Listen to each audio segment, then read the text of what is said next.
Halo, ketemu kembali di mata kuliah algoritma dan pemrograman. Hari ini kita ketemu dalam materi struktur perulangan. Struktur perulangan ini sering sekali kita jumpai dalam kehidupan sehari-hari. Nah, yang paling sering kita ketemui adalah saat kita masuk ke mesin ATM. Misalnya Anda dikirimin uang oleh orang tua Anda, kemudian Anda ambil, atau saat Anda baru gajian. Nah, setelah Anda selesai melakukan sebuah transaksi, misalnya mengambil uang, maka di akhir akan ditanya apakah Anda ingin melakukan transaksi lain. Nah, jika Anda menekan tombol ya, maka Anda diminta untuk memasukkan PIN dan akan masuk ke menu utama. Jika tidak, maka akan selesai. Nah, eh, proses seperti ini dikatakan sebagai perulangan. Ya, jika Anda menekan ya terus, maka dia akan kembali terus ke menu utama.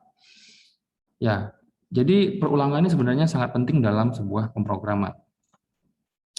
Nah, untuk itu kita pahami dulu apa itu perulangan. Perulangan atau dalam bahasa Inggrisnya disebut dengan loop atau looping adalah sebuah instruksi program yang bertujuan untuk mengulang beberapa baris perintah. Jadi satu atau beberapa baris perintah. Fungsi yang paling sederhana yaitu misalnya akan mempermudah kita melakukan suatu proses yang berulang-ulang. Misalnya seperti mencetak angka dari 1 sampai 100 tuh misalnya ya. Kan kita nggak mungkin ya mencetak angka 1 sampai 100, COUT 1, COUT 2, COUT 3, COUT 4 sampai 100. Berapa banyak yang kita harus tulis? Gitu ya.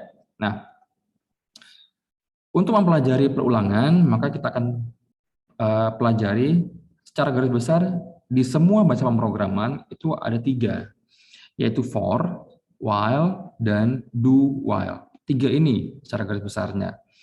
Namun nanti akan dibagi lagi menjadi nested. Nested itu artinya perulangan dalam perulangan. Ya, ada juga contoh lain, misalnya perulangan dengan go to, ya, dan penggunaan perintah break dan continue. Oke. Kita lihat satu persatu. Sebenarnya, secara umum dalam struktur perulangan itu terdiri dari 2 bagian, yaitu yang pertama kondisi perulangan. Kondisi itu merupakan sebuah ekspresi boolean yang harus dipenuhi untuk melaksanakan pengulangan. Kemudian body ini adalah bagian algoritma yang akan diulang. Nah, kita lihat yang pertama pada contoh perulangan ya, yaitu ada inisiasi, kemudian ada body dan terminasi. Nah, perulangan for, cara menuliskannya adalah kita buat for dulu di awal, kemudian kita inisiasi, ya inisiasi ini artinya menetapkan nilai awal, kemudian kita menetapkan syarat perulangannya apa, dan kita perlu kalau di perulangan for ini biasanya ada pencacahnya, misalnya nilai naik atau nilai turunnya. Ya, misalnya ya for kita akan buat apa namanya perintahnya itu misalnya menampilkan nilai dari 1 sampai 100 ya. Nah, seperti apa? Seperti ini.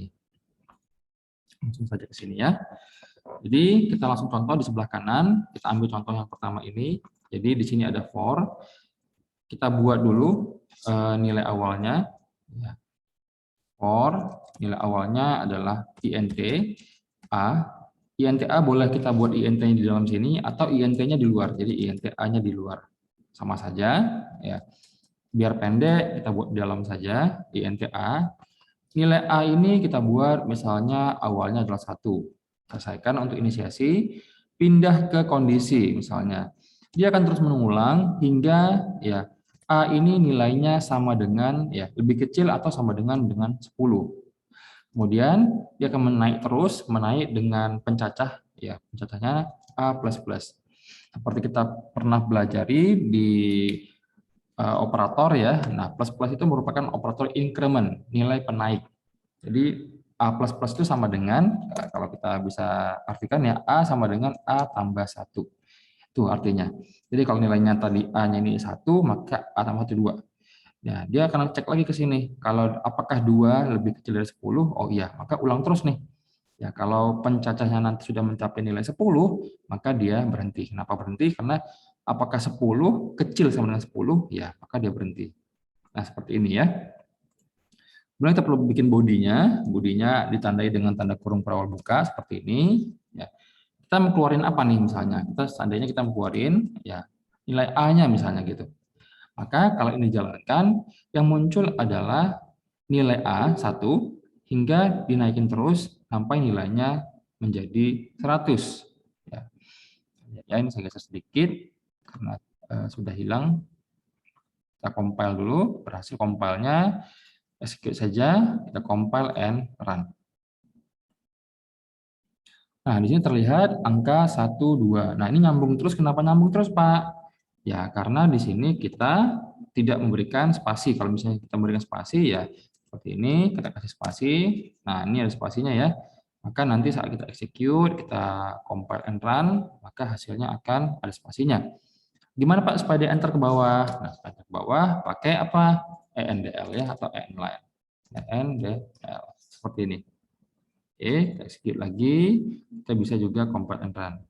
Nah, dia akan muncul dari 1 sampai 10 dengan ke bawah.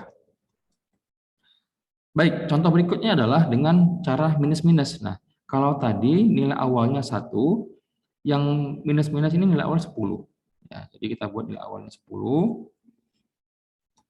Kemudian di sini kita buat selama A-nya lebih besar, ya lebih besar sama dengan 1. Ya, kalau dia udah 1, maka berhenti dong. Nah, ini A minus-minus ya. Oke, A minus-minus. Oke, kita coba jalankan, execute, compile and run. Maka hasilnya adalah dari 10 sampai 1. Nah, jadi logikanya adalah A-nya 10, maka akan dicetak 10. Dia akan cek lagi apakah 10 besar sama dengan 1. Oh iya, maka kurangin. 10 sama dengan 10 kurang 1, berapa? 9.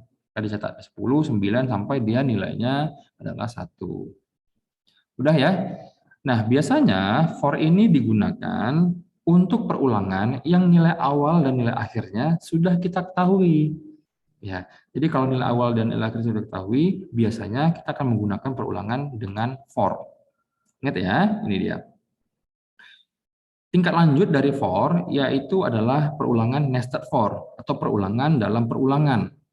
Nah, perulangan ini biasanya digunakan untuk sesuatu yang berhubungan dengan apa ya?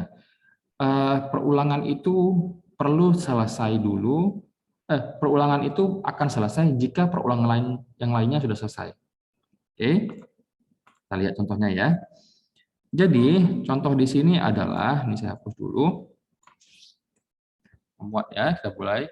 For int a sama dengan 1, a kecil sama dengan 5, kemudian a plus, di mana kita akan buat lagi di dalamnya adalah for int b sama dengan a, b kecil sama dengan 5, b plus plus. Yang kita tampilkan adalah di sini cout a. Yang kita kasih spasi, kemudian kita di sini kasih cout endl. Oke, seperti apa logikanya? Kita lihat dulu hasilnya ya. Nah, salah. Ini endl-nya jangan pakai spasi ya. Jangan pakai petik ya. Kalau pakai petik dia jadinya menampilkan tulisan endl. Oke, kita perlu execute, compile and run. Nah, 1 1 1 2 2 2 3 3 3 4 4 5. Lah, kok bisa seperti itu, Pak? Nah, lihat ya logika, saya bacakan logikanya. Di sini nilai A-nya adalah 1. Kemudian dia akan mengecek apakah 1 lebih kecil dari 5. Oh iya. Maka dia ke bawah nih. Kemudian di bawah dia buat B sama dengan A. Jadi nilai B itu adalah A. Yaitu sekarang B-nya 1. Apakah 1 lebih kecil dari 5? Oh iya. Maka B plus plus. B naikin ya. Tapi sebelum ini dia cetak dulu ya. Saya out A. Maka tadi A-nya berapa? 1. Oke, hanya 1. Ya, ibaratnya saya buat outputnya di sini lah ya. Hanya 1. Kemudian dia naik lagi ke atas. Nah, yang dicetaknya adalah B ya, bukan A. A ini kan nilai atasnya, B. Karena tadi B-nya itu sama dengan A, maka B sekarang karena dia D++ jadi 2. Apakah 2 kecil dan sama dengan 5? Oh iya. Maka tulis lagi A, 1. A-nya 1 kan ya, bukan 2. Oke, berikutnya lagi, B-nya awalnya 2. Apakah B plus plus, maka 3. Apakah 3 kecil sama dengan 2? Sama dengan 5? Oh iya. Oke. Begitu seterusnya sampai dia menjadi 5. Apakah 5 kecil sama dengan 5? Oh iya. Berhenti dia. Maka dia naik ke atas. B-nya berapa? Karena A-nya berapa? Karena A-nya plus plus, maka 2. Apakah 2 kecil sama dengan 5? Oh iya. Tadi enter kan tadi yang di sini dia NDL ini enter dulu. 2. Ceknya 2 kan? 2 kemudian dicek lagi 2 kecil sama dengan 5 ya. Nah, ini kenapa yang satunya ini bisa muncul 5 kali, yang duanya ini muncul 4 kali. Ya, yang tiganya muncul 3 kali. Ya, yang limanya muncul sekali. Oke, seperti itu. Jadi perulangan for yang nested ini dia akan kembali ke atas jika yang di bawahnya selesai dulu. Jadi seandainya nanti di sini ada for lagi, jadi nested for itu bisa for-nya bisa unlimited ya, tergantung kita mau buat apa. Jadi di sini for-nya itu diselesaikan yang bagian dalam dulu, baru ke atasnya, ke atasnya, ke atasnya, ke atasnya. Gitu. Jadi bukan yang luarnya dulu diselesaikan.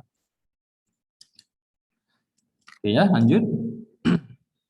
Nah, terkadang dalam membuat sebuah perulangan itu terjadi sebuah kesalahan. Apa kesalahannya? Kesalahannya itu adalah kita membuat perulangan tak terhingga. Artinya, perulangan itu nggak pernah akan selesai selamanya. Akan diulang terus. Ya, kok bisa begitu, Pak? Karena kesalahan logika. Ya, kesalahan logika. Salah di mana? Contoh nih, ya. Misalnya kita salahnya di sini. Kita buat int A sama dengan 10 selama A besar sama dengan 1. 10 ini sendiri kan sudah besar dari 1 ya. Kemudian kita plus-pluskan lagi. Nah, tambahkan A-nya. Maka dia akan ngulang terus nih. Saya contohin ya. For int A sama dengan 10, gitu. A besar sama dengan 1, A plus plus. Nah, lihat. Kita buat set out A. Ya, ini biar dia ke bawah, biar dia ke samping aja deh. Ya, spasi saja. Nah, lihat hasilnya adalah dia akan mengulang terus nih sampai kiamat. Kok bisa ngulang terus, Pak? Iya dong. Ya, karena di sini dia tidak akan mungkin selesai karena di sini logikanya salah. Gitu.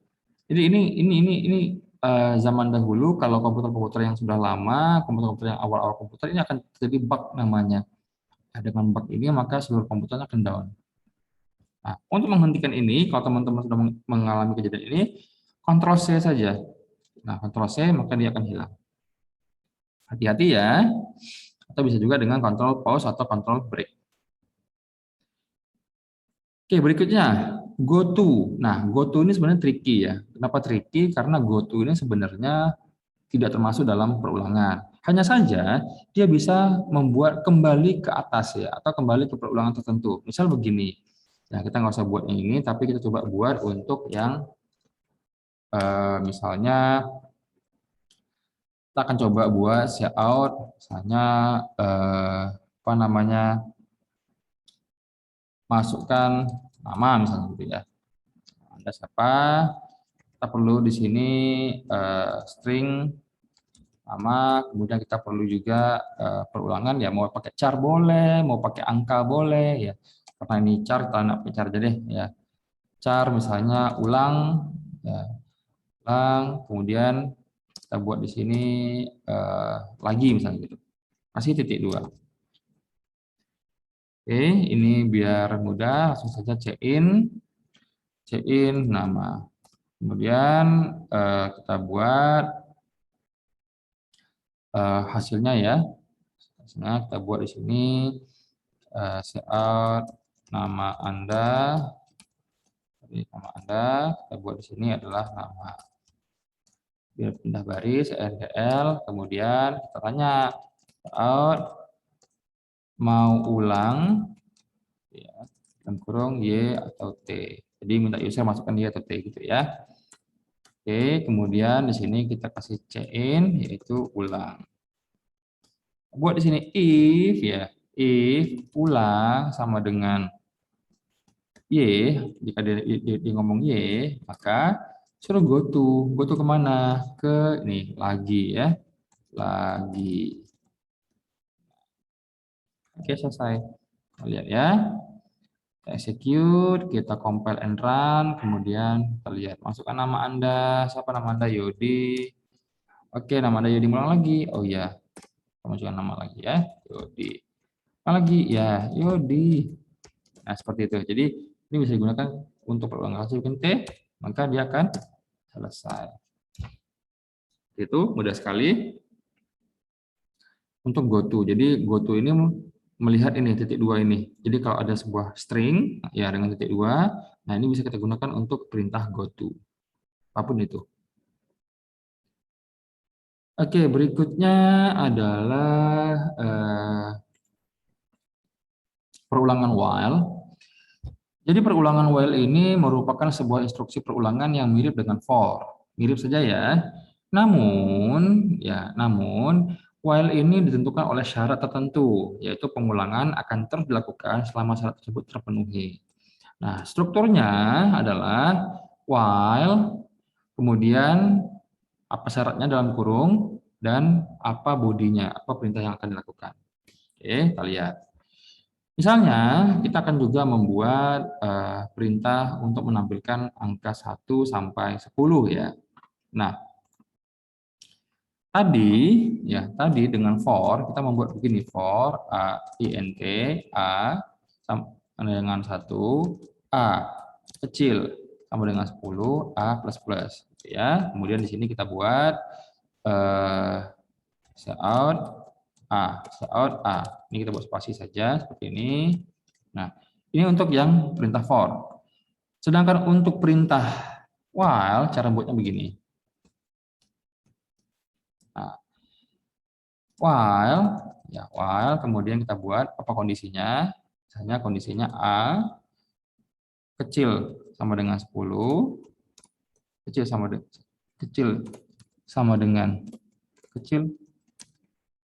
10. Oke. Kemudian kita buat di sini adalah cout a. Ini sama ya, hasilnya seperti ini. Hanya saja kalau di while ini di sini hanya bisa masuk yang namanya kondisinya saja. Inisiasi dan increment-nya nggak bisa masuk. Terpaksa dipisah ya. Bagaimana cara memisahnya? Jadi untuk while ini inisiasinya di luar while. Jadi kita sebut int a di sini. Ya. Nah, karena ini inisiasi langsung dikasih nilainya int a sama dengan 1. Kemudian untuk increment-nya kita bikin di bodinya. Nah, misalnya a plus plus. Jadi kalau kita baca untuk perintah while ini adalah kita inisiasi dulu nilai awalnya variabel a ini adalah 1. Selama nilai a kecil sama dengan 10, maka tampilkan a-nya. Baru a-nya ini ditambah 1. Jadi kalau kita baca adalah selama a ya kecil sama dengan 10, apakah 1, karena tadi di awal 1 ya, apakah 1 kecil sama dengan 10? Oh iya, maka tampilkan 1. Di bawahnya a plus plus, a tambah a sama dengan a, itu 1 tambah 1, berapa? 2. Apakah 2 kecil sama dengan 10? Oh iya, tampilkan lagi terus. Sehingga dia misalnya 10. 10 tambah 1 berapa? 11. Apakah 11 itu kecil sama dengan 10? Oh tidak, maka dia berhenti ke sini dia. Seperti itu. Ya, ingat ya, kalau dalam while, maka inisiasinya dilakukan di luar dan increment-nya atau pencacahannya dilakukan pada body. Berbeda dengan for. For ini dilakukan inisiasi, kemudian kondisi ini di dalam. Nah, oke, seperti itu ya perbedaannya, tapi mirip. Oke, berikutnya Berikutnya adalah perulangan do while. Tapi sebelum saya masuk ke sini, saya akan cerita dulu nih. Jadi while ini biasanya digunakan untuk suatu kondisi di mana kita nggak tahu nih, ya biasanya nilai variabelnya ini didapat dari proses lain. Nah, jadi proses lain baru di while-kan. Jadi nilai A-nya ini akan di while-kan dari proses lain, begitu ya. Jadi kita inisiasi nilai awalnya ini kita nggak tahu sebenarnya. Nah, itu gunanya kita pakai while. Kemudian yang ini juga kita bisa gunakan pencecahnya. Biasanya ya biasa biasa saja sih sebenarnya. Oke, berbeda dengan do while. Kalau do while ini dia lakukan begini. Jadi do, kemudian langsung ke body while. Artinya apa? Jadi perulangan ini melaksanakan ulang dulu sekali, baru diuji di belakangan. Ya, nih lihat bedanya nanti apa ya. Sama-sama menampilkan angka dari 1 sampai 10.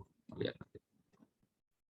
Nah, kalau kita menggunakan do while, maka sama-sama kita buat inisiasinya di luar, ya.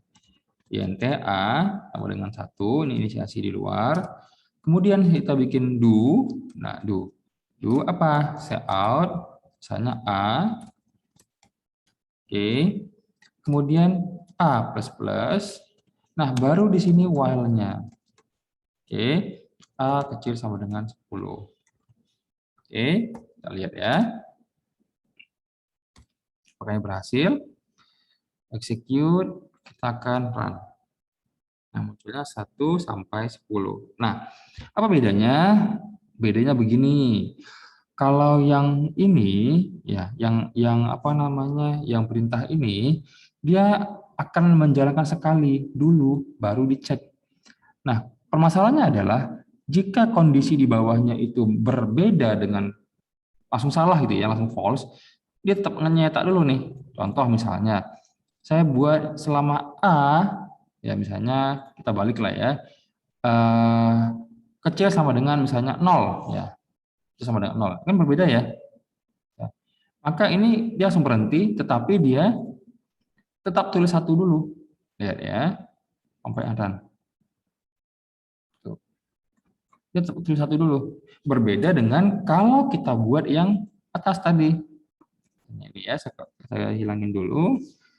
Berbeda dengan while. Kalau while ini, saya bikin di sininya kecil sama dengan 0, dia langsung berhenti, nggak munculin apa-apa sama sekali, ya, kosong saja, tuh, nggak muncul apa-apa, kosong, karena logikanya udah salah, ya. Kenapa? A-nya 1, selama 1 kecil sama dengan 0, kan tidak, 1 ini kan lebih besar dari 0, maka dia berhenti, nggak ngerjakan ini. Tetapi perbedaannya pada dual, walaupun kondisinya itu salah, dia kerjakan dulu, ya, dia kerjakan dulu sekali, baru dia cek di bawahnya, baru dia berhenti, gitu. Ya. Jadi itulah perbedaan antara for, while, dan do while. Ya. Nah, berikutnya nih, ya perintah break atau pernyataan break. Nah, break ini sebenarnya sudah pernah kita pelajari nih di mata pelajaran yang di tema perulangan, di struktur keputusan, ya, di switch kemarin. Nah, switch itu kita membutuhkan yang namanya break, ya, agar dia tidak menuliskan semua datanya. Nah, perulangan ini ya biasanya digunakan untuk keluar dari perulangan for, while, atau do while. Oke, mari kita lihat ya. Contoh nih ya, ini kita contohkan saja. Ini saya kasih komentar lagi untuk yang ini.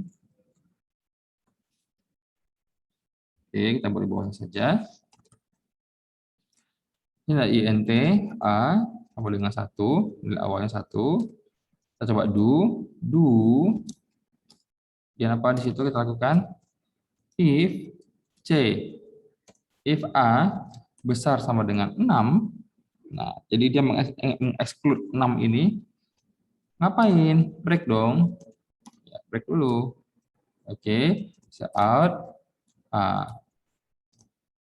Seperti ini. Apa hasilnya ini? Kita lihat ya.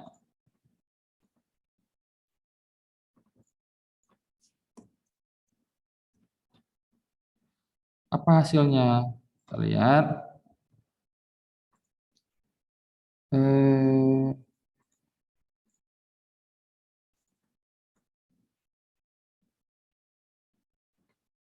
ya, kita lihat coba apa salah. INT main, udah benar di sini tutupnya.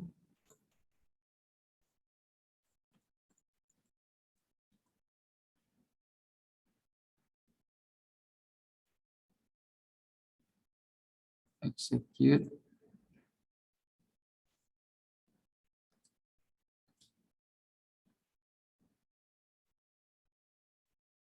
Saya cut dulu ya, biar kita lihat salahnya. Harus sudah benar ya. If A besar, maka dia break, saya out ini ya. Execute.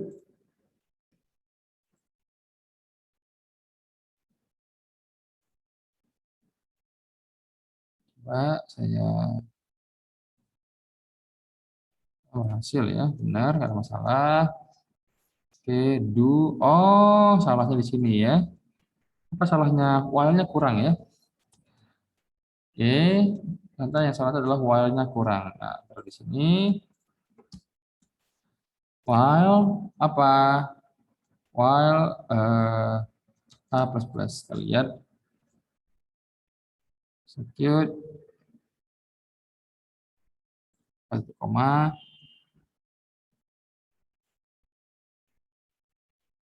Oke, satu, dua, tiga, empat, lima. Nah, kok bisa berhenti? Ya, oke, berhentinya gini. Kan di sini selama A-nya masih ditambah terus gitu ya. Kita lihat nih, do A-nya 1. Jika A nilainya itu lebih besar sama dengan 6, maka berhenti, break. Kenapa break? Karena di sini while-nya plus plus. Kalau tidak ada ini, apa terjadi? Dia akan mengulang terus sampai dunia kiamat. Ya, execute, run, munculan terus nih. Nah, seperti itu. Jadi dia nggak pernah berhenti. Kenapa dia nggak pernah berhenti? Karena nggak ada satu kondisi yang membuat dia berhenti. Karena di while-nya nggak ada membuat dia berhenti. Seperti itu. Ya, itulah gunanya break. Berikutnya yang terakhir adalah continue. Continue ini adalah pernyataan yang digunakan untuk mengarahkan eksekusi ke iterasi berikutnya.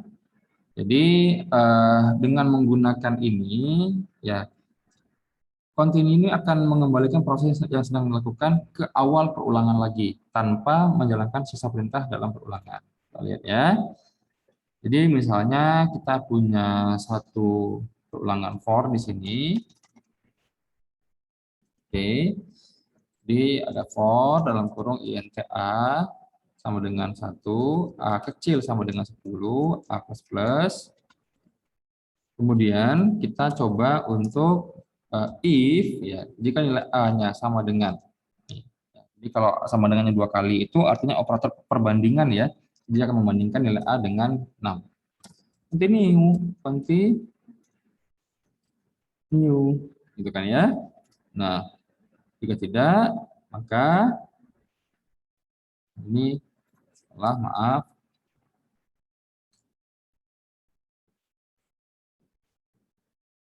Case di sini. Dan ini kita buat dengan out A ini ya. Nanti ya di sini kan akan muncul ya A1, jadi munculkan terus di sini A-nya 1, apakah 1 bersama dengan 6? Oh tidak, continue. Ya, kalau tidak dia nggak ngerjain ini ya. Dia tidak mengerjakan ini. Kalau iya baru mengerjakan ini. Karena tidak, maka dia mengerjakan A. 1, 2, 6, seterusnya sehingga nanti akan menghasilkan nilai 6-nya tidak termasuk ya. Jadi execute, compile and run, dan hasilnya adalah 1, 2, 3, 4, 5, 6-nya hilang. Yang 6-nya hilang, kemudian dilanjutkan sampai 10. Oke, seperti itu. Makasih. Jadi nanti perulangan ini akan sangat berguna jika teman-teman bertemu dengan yang namanya array. Oke. Untuk perulangan saya rasa cukup sekian. Terima kasih. Sampai ketemu lagi di materi selanjutnya. Bye-bye.